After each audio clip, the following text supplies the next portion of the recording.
Louvado seja nosso Senhor Jesus Cristo, para sempre seja louvado. Queridos irmãos e irmãs, vamos hoje meditar no Crescendo na Fé sobre a ressurreição de Jesus. Bom, para aqueles que não sabem, existe o Santo Sudário. O Santo Sudário, ou o Sudário de Turim, é uma peça de linho que mostra a imagem de um homem que sofreu traumatismos básicos de uma crucificação, de uma morte de crucifixão muito tempo atrás. E nós acreditamos que seja Jesus. Os cientistas estudam e até hoje o Santo Sudário. Bom, o Santo Sudário está na Catedral de Turim desde o século XIV e é a relíquia histórica mais estudada atualmente. A imagem no manto, em forma de preto e branco, ela é muito mais nítida e estudada após a fotografia de Secondo Pia, que é um fotógrafo que fotografou pela primeira vez o manto, né? E aí ele revelou a imagem e essa é estudada até hoje. Bom, 31 cientistas americanos estudaram e fizeram um relatório, e fizeram algumas comprovações. Eu vou citar algumas delas. É impossível, mesmo em laboratório, produzir uma imagem como a do Santo Sudário, concluíram eles. A imagem não foi pintada nem impressa, nem obtida por aquecimento. A imagem foi gerada até em partes em que o corpo não esteve em contato com o pano, eles afirmaram. Por exemplo, na parte de cima e de baixo das mãos ou em volta da ponta do nariz. Outra comprovação. Tentaram reproduzir uma imagem por meio de raios laser, por meio de radiação eletromagnética, porém o resultado fracassou.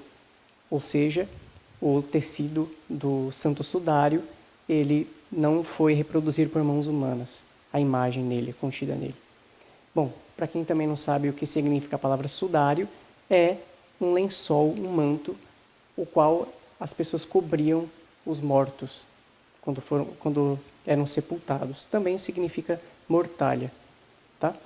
Então, agora algumas evidências ainda científicas sobre o lençol, sobre a imagem contida nele. No corpo foram contados 120 sinais de golpes de açoite, produzidos por 2 flageladores, um de cada lado da vítima. Isso é o que os cientistas comprovaram ao estudar a imagem. E tem mais. O flagelo utilizado foi o que se usava no Império Romano, feito de ossos e bolinhas de chumbo. O peito muito saliente denotava a terrível asfixia suportada durante a agonia de uma morte, por crucifixão. Os pulsos aparecem perfurados, tendo o prego seccionado em parte o nervo mediano, fazendo contrair o polegar para dentro da palma da mão. Pela curvatura das pernas, as perfurações nos pés, tem-se a nítida impressão que o esquerdo foi sobreposto ao direito e presos ao madeiro por um único prego. Isso tudo que eles relataram, como se não bastasse, ainda confirmaram que havia um sinal de sangramento produzido por grande ferida no lado direito do tórax.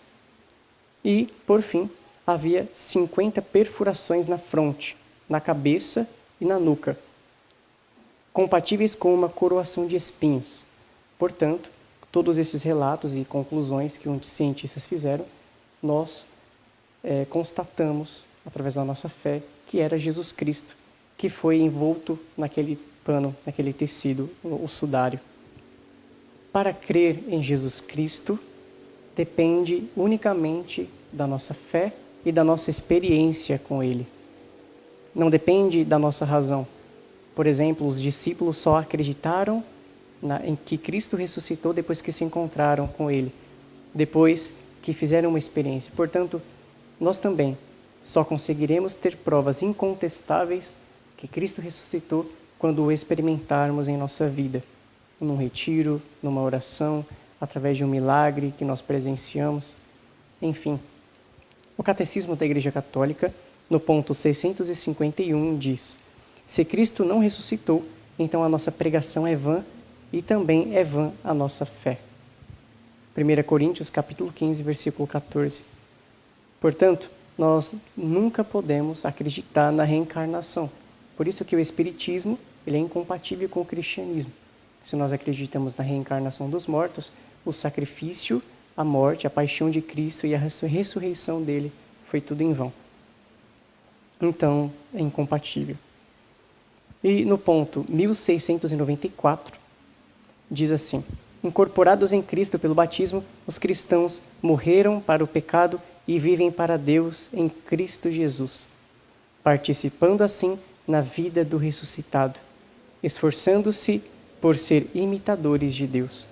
E aqui fica a pergunta, para finalizarmos o nosso vídeo, a nossa meditação. Nós estamos vivendo ressuscitados? Nós estamos vivendo uma vida cristã coerente, feliz, fiel? Ou nós estamos vivendo como mortos-vivos, que por fora nós parecemos vivos, mas por dentro estamos mortos? Como está a nossa vida, nossa alma? E estou anunciando Jesus com as minhas atitudes? Ou estou anunciando a morte? Quando as pessoas olham para mim, eles veem Cristo ressuscitado? Com a minha alegria, com a minha paz, a serenidade que eu vivo na minha conversa, na minha postura e no meu comportamento? E eu ajudo as pessoas a ressuscitar, a revigorá-las com a minha evangelização? Como eu estou imitando Jesus no meu dia a dia, na minha caminhada? É uma pergunta que precisa nos acompanhar. Como nós estamos imitando Jesus? Porque ser cristão é imitar Jesus sempre. Deixar-se conformar por Ele. Que Ele nos ajude, portanto, a viver essa caminhada de fé, esse mistério pascal, cotidianamente. Glória ao Pai, ao Filho e ao Espírito Santo, como era no princípio, agora e sempre. Amém.